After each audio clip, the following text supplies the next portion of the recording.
Hello, this is Patel, and today in this video I am going to deliver you the projectile motion or the motion in 2D.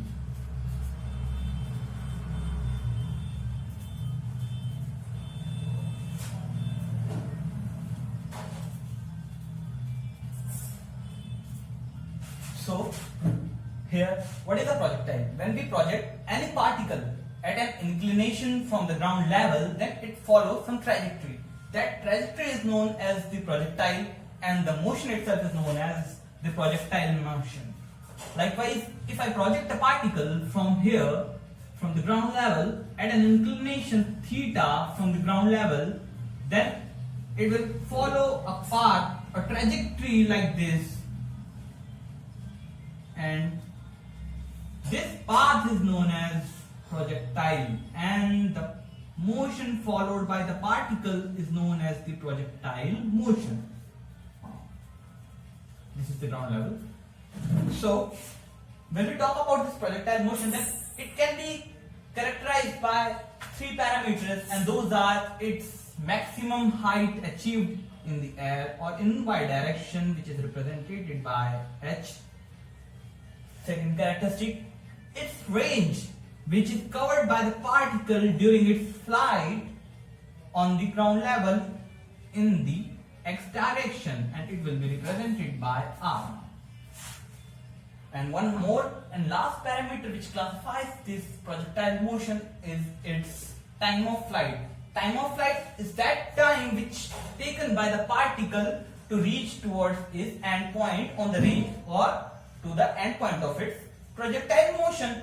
Or you can say that the time taken by the particle or the time till which the particle will remain in the air is known as the time of flight.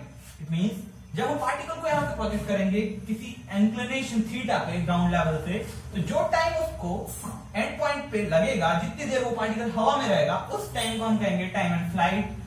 और during this path जो maximum height वो achieve करेगा उसे कहेंगे हम उसकी maximum height. And during this whole motion जो x direction में डिस्टेंस कवर करेगा उसे हम कहेंगे range of the projectile. Okay, so to understand this all three parameters and to derive these all three parameters, we will individually study the motion in both dimensions, the x direction and the y direction. So here I draw the axis, likewise y axis and x axis. So here we will individually study both the motion, in both direction the motion of the projectile. Here I tabulate firstly in x direction, second is y direction, and I have to calculate three major points: range, height and time of flight. Okay, so firstly if I throw the particle from its initial velocity u, then I can break it into its component. Those are, if u is at angle theta, then its x component will be u cos theta, and its y component will come out u sin theta. Here you see that there is no acceleration present in the x direction, but point to be noted, here is an acceleration which is must present in y direction, and that is g, acceleration due to gravity. Okay, so I note down each and every point. In x direction I am getting ux, the initial velocity in x direction, that is u cos theta. The initial acceleration, or I can say acceleration in the x direction, which comes out to be 0. Now in y direction, here you can see that uy, initial velocity in y direction, that is u sin theta, and the initial acceleration or the acceleration in y direction, that is minus g. Since why this minus g? Because acceleration due to gravity is always downwards. Okay, and our motion is upwards. Let's move forward. First I will calculate the range, time of flight covered by the particle. So I already told you what is time of flight, time till which particle remain in the air. For that, I can directly utilize the motion, the basic equation of motion. Here I am utilizing the S equal to ut plus half at square.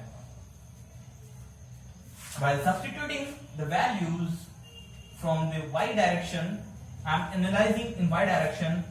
Here I told you particle initially was at the ground level.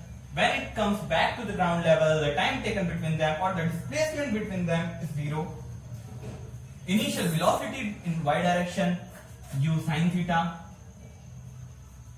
The time taken or the time of flight, here I will represent it by capital T.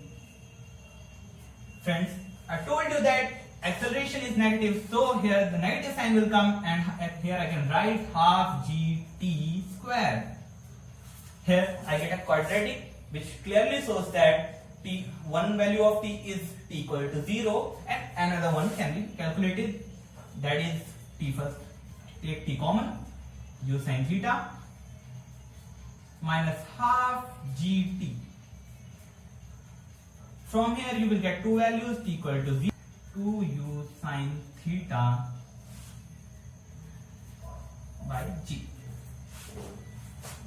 So here the particle initially will be at 0 place at 0 time, and again when the particle reaches to the ground level at the time 2u sin theta by g, and here we get the first thing, which is our time of flight. Let's move forward. Secondly, we have to calculate the range. So friends, I already told you that when I project the particle in x direction, there is no acceleration present in the x direction, so you can simply multiply the velocity in x direction and the time taken to reach that point, which is your time of flight. So here I am giving you the formula of range. You can simply multiply the velocity in x direction and the time of flight which is taken by the particle to reach the extreme end point, and while substituting the values you will get that u cos theta multiplied by time of flight, put this value here, 2u sin theta by g.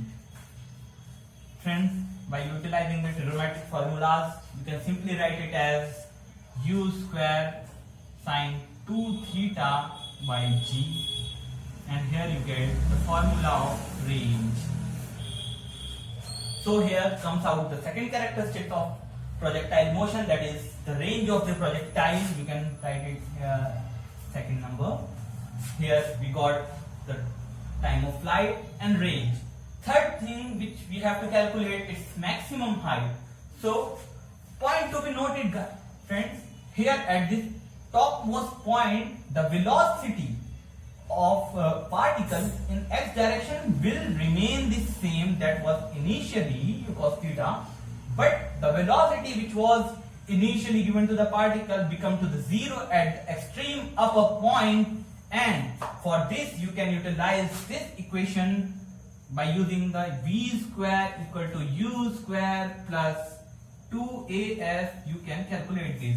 While substituting in this, you can write that the final velocity. I already told you that at the extreme upper end the final velocity will become 0, then only the particle will stop to move forward. Okay, so here you can write 0. Secondly, write the initial velocity in y direction. You can write it as u y sin theta square up. Now point to be noted, friends, here 2as, but acceleration is negative. Take care of each and every point.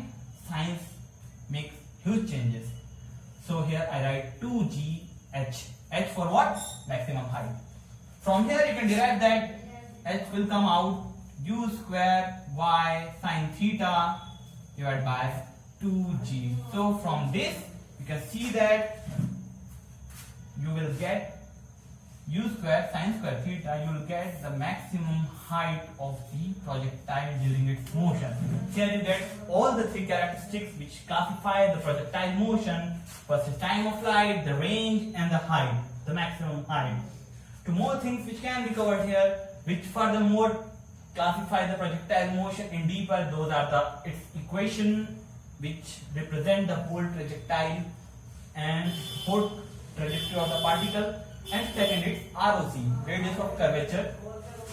Okay, so here it is, projectile motion. Thank you very much.